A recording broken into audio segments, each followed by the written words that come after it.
추천드리고 싶은 거는 이 부모자식 간에 이제 금전 소비자 같은 경우에는 안녕하세요. 원영대 세무사의 척척세법입니다. 이번 시간에는 상속세 및 증여세법입니다. 자, 오늘은 피디님 어떤 게 궁금하신가요? 네. 자녀에게 증여를 한 후에 차용증만 쓰면 증여세를 부과할 수 없다라는 말이 있던데요. 이게 사실인가요?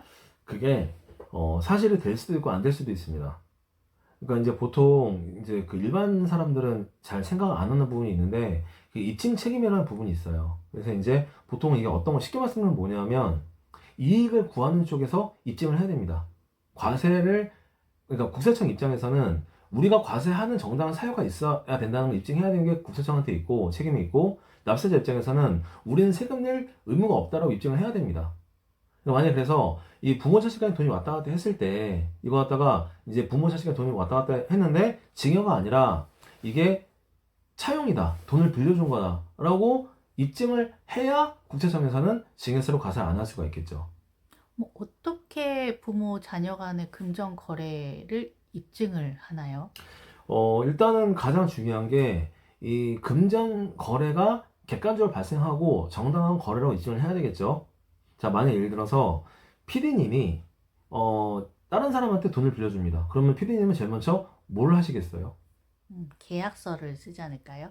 그렇죠. 그래서 일단은 금전 소비대차 계약서 씁니다. 유식한 말로 금전 소비대차 계약서고 이제 흔히들 사람들이 말하는 걸로 채용증을 쓰게 되겠죠.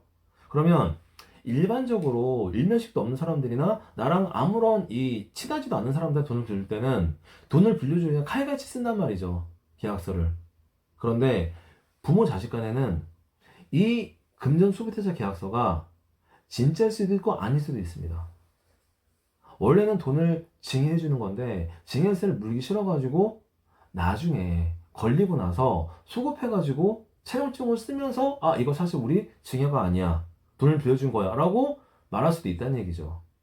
단순하게 그래서 부모 자식 간에는 금전 소비대차 계약서를 쓰는 게 중요한 게 아니라 그게 돈이 왔다 갔다 할 그 당시에 정상적으로 채용증의 성격으로 제대로 쓰여졌느냐 안 쓰여졌느냐 그걸 입증하는 게 포인트예요. 그러려면은 쓰는 게 중요한 게 아니라 그 시기부터 제대로 썼다고 해야 되기 때문에 그때 필요한 게 바로 공증입니다. 그래서 보통 공증 보통 공증사무소에서 공증 도장을 받으면은 그 공증받은 날짜로 도장을 찍히기 때문에 그거는 절대 유지할 수가 없어요. 그렇기 때문에 만약에 돈이 왔다 갔다 한 그 시기에 제대로 채용증이 써져 있고 그 날짜로 공증을 받으면은 특별한 다른 사유가 없는 이상 그거는 정상적인 금전 소비자처럼 인정받을 수가 있습니다. 자, 두 번째, 피디님이 만약에 돈을 빌려줬어요. 만약에 예를 들어서 한 5억을 빌려줬어. 그러면 그냥 빌려주시겠어요? 이자 받아야죠. 그렇죠. 이자를 받아야 됩니다. 특히나 만약에 부모 자식 간에는 이자를 다 칼같이 받아야 돼요. 그래서 만약에 금전 소비대차 계약서를 썼다고 하더라도 그게 끝나는 게 아니라 그러면은 거기에 이자율이 적혀 있고 지급 시기가 분명히 적혀 있을 거란 얘기죠. 그러면은 그 시기별로 칼같이 집행을 해야 됩니다. 그래서 분기별이든 반기별이든 월별이든 지급 시기에 맞춰가지고 정상적으로 이자를 지급했다라고 입증하는 게 그게 가장 중요하겠죠. 이걸 가지고 악용하는 사례도 있을 수 있겠네요. 그렇죠. 이게 이제 사람들이 대부분 어떻게 악용을 하냐면, 자, 국세청이 물어봤어요. 야, 니네 저번에 이거 돈 왔다 갔다 한 거 차용증 쓴 거야? 아니면 증여한 거야? 그랬는데, 이제 그 특수관계자들끼리, 이거 우리 돈 빌려준 거예요? 라고 해가지고 차용증을 제시했습니다. 그러면은 국세청 입장에서, 알았어. 그러면 증여서 가서 안 할게요. 넘어가겠죠? 그리고 나서 얘네들이 그때부터, 이제는 지나갔다. 그리고 이자를 지급하지 않거나, 또는 채용증에 적힌 만기에 원금을 지급하지 않을 수도 있다는 얘기입니다. 그래서 이런 걸 방지하기 위해서 국세청에서는 이제 만약에 특수관계자 간에 금전 소비재차 계약이 발생했다고 하면은 일정 기간 동안 사후 관리를 합니다. 그래서 이게 정말 이게 진짜 제대로 이게 이행이 되고 있는지 안 되는지를 부시에 점검하게 돼 있어요. 그게 이제 보통 부채의 사후 관리 규정이라고 합니다. 근데 만약에 차용을 했다고 인정받았다 하더라도 사후관리 기간에 만약에 이자를 제대로 지급하지 않거나 또는 원금을 상환하지 않으면은 다시 증여세가 과세될 수도 있습니다. 세무사님, 그 말씀을 듣고 있으면 저희 계좌가 항시 국세청에서 들여다보고 있어서 검열을 당하는 느낌이 드는데 그게 좀 무서운 생각이 드는데요. 에이, 국세청이 하는 게 많습니다. 뭐 그거 갖다가 매일매일 우리도 계좌갖다가 쳐다볼 수가 없어요. 그 다음에 현재는 개인정보 보호 때문에 국세청에서도 개인의 계좌 함부로 볼 수가 없습니다.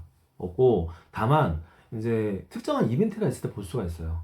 그 대표 중에 뭐냐면 두 가지가 있는데 첫 번째가 자녀들이 주택을 취득한 경우입니다. 또는 고가의 자산을 취득한 경우.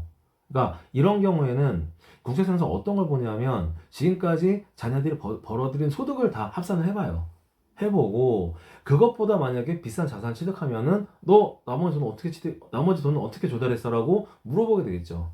그러면은 그 과정에서 부모님한테 받은 돈이 차용이냐 증여냐 이걸 볼 수 있는 게 하나가 있고, 두 번째가 뭐냐면 부모님이 돌아가시면은 보통 상속 신고를 할 때는 세무사들이 신고하는 거는 그냥 신고 행위일 뿐입니다. 이 상속에 대한 재산에 대한 과세표준과 세율의 결정은 누가 하느냐? 바로 국세청이에요. 그러면은 결정을 하기 위해서 조사를 합니다. 조사를 할 때는 보통은 통상적으로는 돌아가신 분의 10년치 계좌를 다 보게 돼 있어요. 그러니까 세무사도 봐야 되고 국세청도 봐야 됩니다. 그럼 그 과정에서 이제 미리 부모님 통장에 돈이 빠져나와서 자녀들 통장에 꽂힌 적이 있으면은 이게 차용이냐 아니면은 상속이냐 이거 가지고 이제 다투는 여지가 많아지겠죠, 아무래도.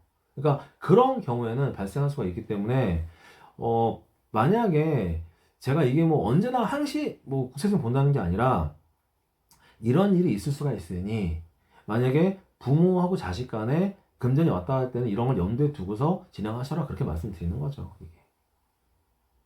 자, 그 다음에 또 한 가지 추가로 말씀드리고 싶은 거는 만약에 이제 돈을 빌렸습니다. 돈을 빌렸는데 돈을 빌린 다음에 상환하기 전에 만약에 부모님 돌아가시잖아요. 그러면은 다시 그게 상속세로 과세가 돼요. 과세가 되기 때문에 나중에 까다 잘못하면은 이자는 이자대로 물고 상속세는 상속세로 물 수가 있습니다. 그래서 저는 추천드리고 싶은 거는 이 부모 자식 간에 이제 금전 소비대차 같은 경우에는 정말 돈을 빌려줄 목적으로 하는 경우에만 작성하는 것을 추천드립니다. 원효대 세무사의 척척세법, 상속 증여세법, 증여세 부분에 대해서 상담을 해드렸습니다. 감사합니다.